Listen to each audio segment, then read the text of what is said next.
the Fubara was suspended to please Wike in the first place. So Tinubu has already started planning his selection in 2027. So that Wike is going to be one of the people he will use. You know, Wike is the only politician in Nigeria today that belongs to more than one political party. He's a member of PDP and also a member of the APC. And a member of some other parties that you may not have heard of. So there is a very strategic move on their part to destabilize Rivers, give Wike the opportunity he needs in Rivers, to flex his muscle, to empower him at the detriment of the people of Rivers for political. But if the emergency rule persisted, that means there has been emergency protests. And emergency protests cannot end emergency rule. Protests have to be very well planned and sustained. It has to be organic too.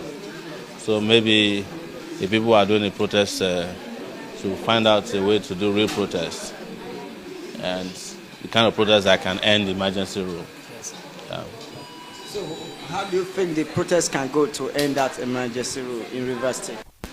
We won't just get involved in a protest for the sake of protesting. It will be because there's a larger goal that it serves in our revolutionary desire to change Nigeria. For instance, our organization cannot fight between two thieves.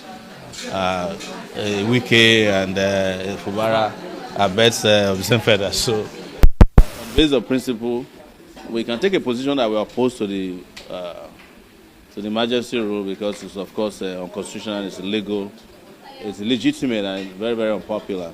But we cannot in any way support either of these guys. That's our problem. You know, Okay, how will you react to the FCT minister, Yeso Wike, when he openly support the suspension of the governor of the Rivers State, Fubara? Fubara was suspended to please Wike in the first place. So Tinubu has already started planning his selection in 2027. So that Wike is going to be one of the people he will use. You know, Wike is the only politician in Nigeria today that belongs to more than one political party. He's a member of PDP and also a member of the APC. And a member of some other parties that you may not have heard of. So there is a very strategic move on their part to destabilize Rivers, give Wike the opportunity he needs in Rivers, to flex his muscle, to empower him at the detriment of the people of Rivers for political expediency. You saw what they did. The first thing they went after was to give the sole administrator the chance to be spending money. I heard they spent already 300 billion naira.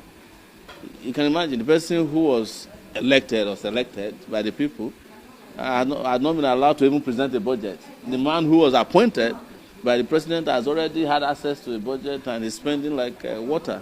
The people of Rivers State have not tasted a drop of pure water since the sole administrator came.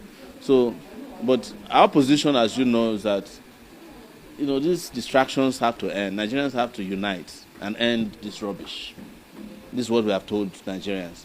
The Tinubu regime came to bury Nigeria after Buhari killed it. And people are still playing along with them. I don't know what is wrong with Nigerians. We are not playing. That's why we are not engaging in all this side hanky-panky about protests.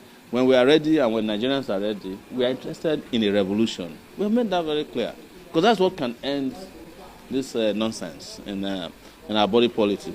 Is there any hope for the opposition in 2027? Not the kind of opposition where people like El Rufai, no, those ones are not opposition. Those ones are coalitions of hungry people.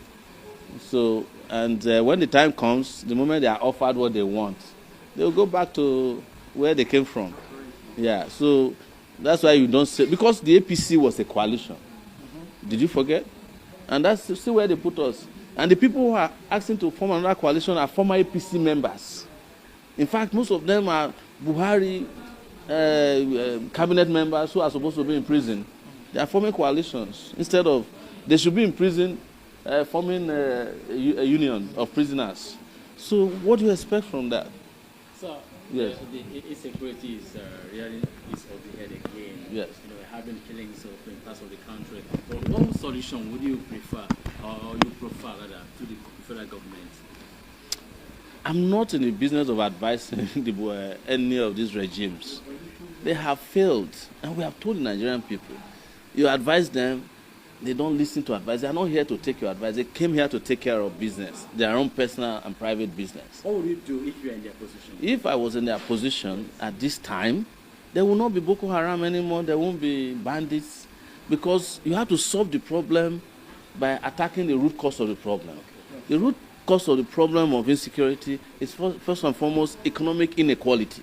That's the first reason why there are plenty of hands to be used as the workshop of the devil.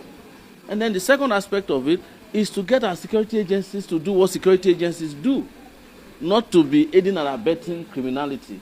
You cannot have an IG, and I know you guys love to talk about the IG, Inspector General of Police, who is tired and have retired. You keep him in office, and you expect insecurity to end. It will not end.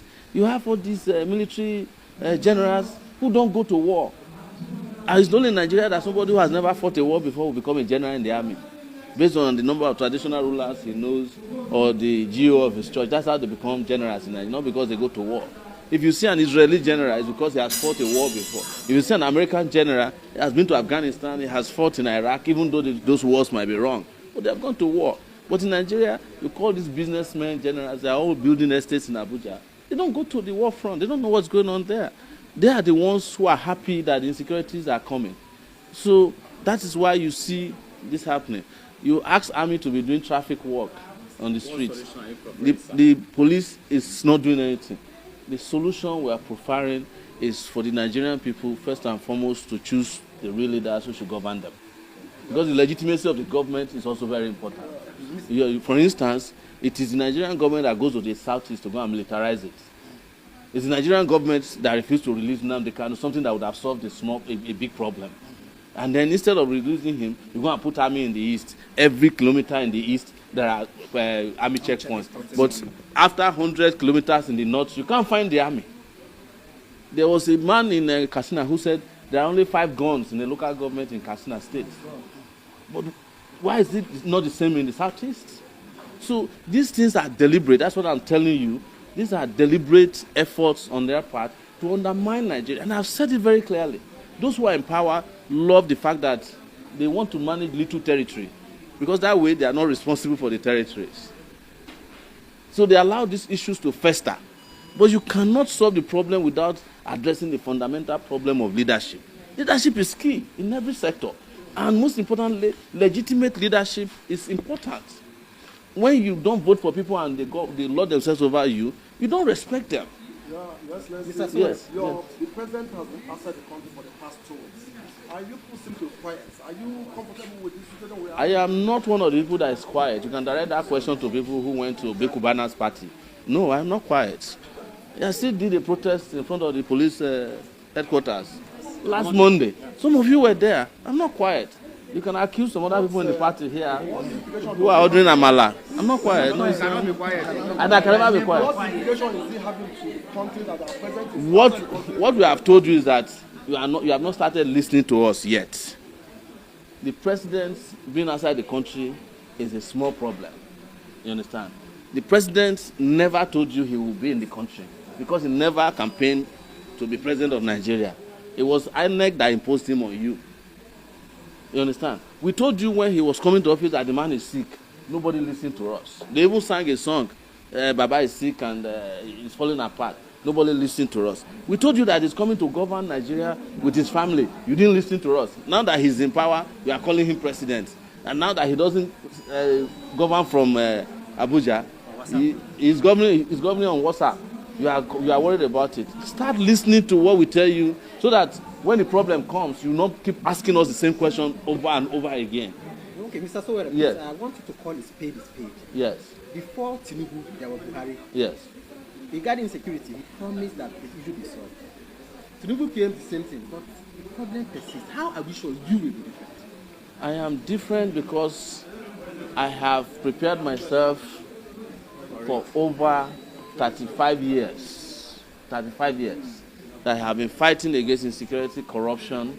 I'm one of the few people that have fought for democracy in this country. And I have told you before that the people who claim to be governing Nigeria now never fought for democracy. I was the one who told you that Tinubu was selling drugs. In Chicago in 1993, when we were fighting for democracy with Abiola here in Nigeria, they were in bed with Abacha, but pretending that they were fighting for democracy under Nadeko. I have said this, I've granted this interview in several places. How do you know who is different? It's the person who has been consistent. It's a person with character. It's a person you can trust, who you can close your eyes and go to bed and you know that the person will not betray you. You understand? Are you getting my point? You know, I used to make a joke with a friend of mine. In the last election, there are two of us whose name existed in the Bible. One of them was Peter. My name is Stephen. One betrayed Jesus 3 times. The other one was stoned by charlatans. The charlatans in this country keep stoning their saviors. That's the problem. That's the biggest problem. So we have prepared ourselves to get the country out of the woods. But as long as you give charlatans the opportunity to run your country,